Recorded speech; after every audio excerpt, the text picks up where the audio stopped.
अस्सलाम वालेकुम वरहमतुल्लाह। आज हम एक्सरसाइज 4.4 यानी जो कि इस चैप्टर की आखिरी एक्सरसाइज है वो स्टार्ट करने जा रहे हैं। क्वाड्रेटिक इक्वेशंस में क्योंकि हमने बहुत सारे दो तीन मेथड्स भी पढ़े और उसके बाद हमने बहुत सारी प्रॉब्लम्स भी सॉल्व की। पहले प्रॉब्लम फार्मूलेट की, उसके बाद उनका सॉल्यूशन भी निकाला। अब जो आखिरी एक्सरसाइज हमारी बची है इस यूनिट में, इसमें थोड़ा सा एक और चीज हमें ऐड करना है जिसके बारे में मैं आपको पहले ही बता चुका हूं। That is the discriminant. और डिस्क्रिमिनेंट का वैल्यू जो है that is B square minus 4ac।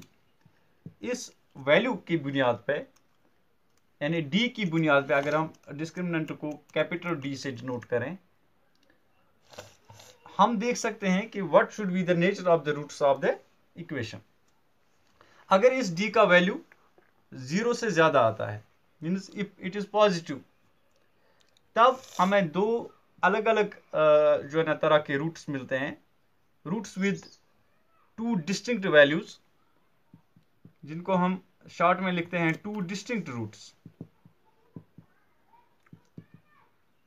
वो मिलते हैं by applying the quadratic formula that is x is equal to minus B plus minus under root of D divided by 2a।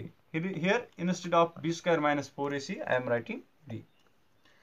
इसी तरह से if this d is equal to 0, अगर d का value 0 है, इसका मतलब है कि ये d plus minus under root D, इसका वैल्यू तो खत्म हो गया, 0 आ गया। अब रह क्या गया, x is equal to minus B divided by 2a।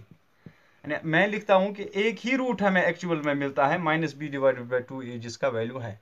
लेकिन जो हमारे रूल्स दिए गए हैं मैथमेटिक्स में, उन रूल्स को अगर हम फॉलो करते हैं तो we write this as two similar roots. So what it indicates means हम दो बार लिखते हैं x is equal to minus B divided by 2a and x is equal to minus B divided by 2a। ठीक, अगर मिसाल के तौर पे b का वैल्यू -8 है और a का वैल्यू 1 है, तो हम क्या लिखेंगे, minus minus 8 divided by 2 that is a divided by 2 4, a divided by 2 4। तो दोनों जगहों पे हमें 4 तो मिला, लेकिन हम दो मर्तबा लिखते हैं, दो बार लिखते हैं इसमें वैल्यू। और जो तीसरी कंडीशन है हमारी, that is if d is less than 0। अगर ये d नेगेटिव हमें इसका वैल्यू मिलता है, this b square minus 4ac, then there no roots actually exist there, no roots exist, वहां पे रूट्स एग्जिस्ट नहीं होते हैं। तो जब एग्जिस्ट ही नहीं होते हैं तो हमें ढूंढने की भी जरूरत नहीं है। जो चीज एग्जिस्ट ना होता हो उसको हम क्यों भला ढूंढें, अपनी मेहनत जाया क्यों करें ढूंढने में। अब हमें जो पहला पार्ट दिया गया है क्वेश्चन 1 में, क्वेश्चन 1 जो है that is find the nature of the roots of the following quadratic equations if the real roots exist find them. अगर रियल रूट्स एग्जिस्ट होते हैं irrespective of whether they are distinct और they are same, तो हमें वो ढूंढने ही ढूंढने हैं। क्या मतलब कि अगर d का वैल्यू 0 या उससे ज्यादा है तो हमें रूट्स ढूंढने हैं। फिर पहला जो पार्ट है हमारा जो दिया गया है that is 2x square minus 3x plus 5 is equal to 0। यहाँ पे a का वैल्यू 2, b का वैल्यू -3 और c का वैल्यू 5 है। इसका मतलब कि d का वैल्यू क्या होगा, that is b square minus 4ac। वो d का वैल्यू हमें क्या मिलेगा, that is b square -3 square minus 4 into a that is 2 into c that is 5। तो इस हिसाब से d का value 3 3 are 9 minus 4 2 are 8 5 are 40, 9 minus 40। और d का फाइनल वैल्यू, चूंकि यहाँ पे नेगेटिव नंबर बड़ा है लिहाजा माइनस 40 में से 9 31, तो d का वैल्यू नेगेटिव हमें यहाँ पे मिला।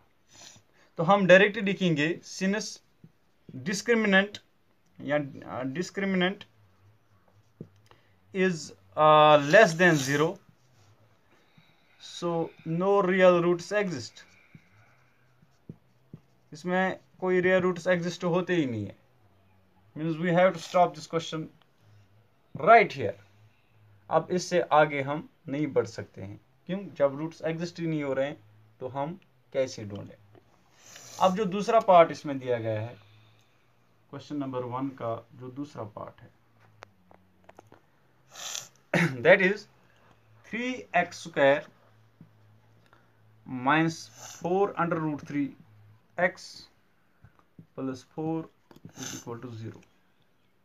यहां पे अगर हम ax² plus bx plus c की फॉर्म में इक्वेशन लें, then a is equal to 3, b इज equal to minus 4 under root 3 and c is equal to 4। तो अब इस क्वेश्चन के एतबार से हमें पहले d का वैल्यू ढूंढना है, that is b² minus 4ac। b² minus minus 4 under root 3 square minus 4 into a into c। ठीक, b² minus 4 into a that is 3 into c that is 4। तो d का वैल्यू हमें क्या आएगा? ये 4 स्क्वायर जो है ये दोनों पे यहाँ पे अप्लाई होगा। माइनस 4² मीनस 4×4=16, अब प्लस 16 बन जाएगा। माइनस 4² मतलब minus 4 into minus 4 that is plus 16। Okay, and into under root 3 square. Under root 3 square का मतलब कि यहाँ पे हम स्क्वायर और रूट खत्म भी कर सकते हैं, यानी 16 इंटू 3 पूरा वैल्यू यहाँ पे आ गया। Minus 4 3s are 8, 4 3s are 12, 4s are 48। तो यहाँ पे 16 इंटू 3 माइनस 48। तो d का वैल्यू क्या आएगा?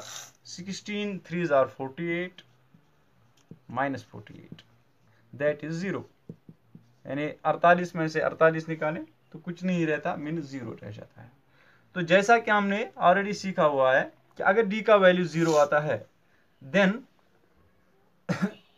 इस कंडीशन में हमें 2 इक्वल रूट्स मिलते हैं। तो वहां पे टू इक्वल रूट्स का वैल्यू जो होता है that is x is equal to minus B divided by 2a and x is equal to minus B divided by 2।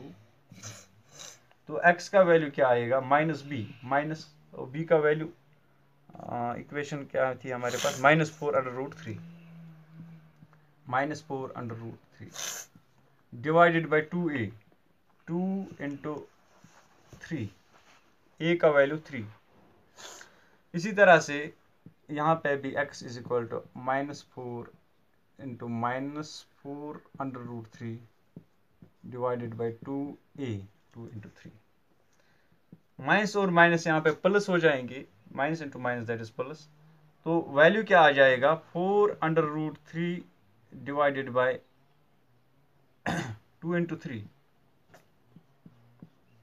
यहाँ पे मैंने 2 अलग इसलिए लिखा ताकि मैं यहाँ पे वैल्यू जो है ना 4 का घटा सकूं, यानी रिड्यूस कर सकूं। 2 1s are 2, 2 2s are 4। Okay, यहाँ पे भी x का वैल्यू क्या आएगा?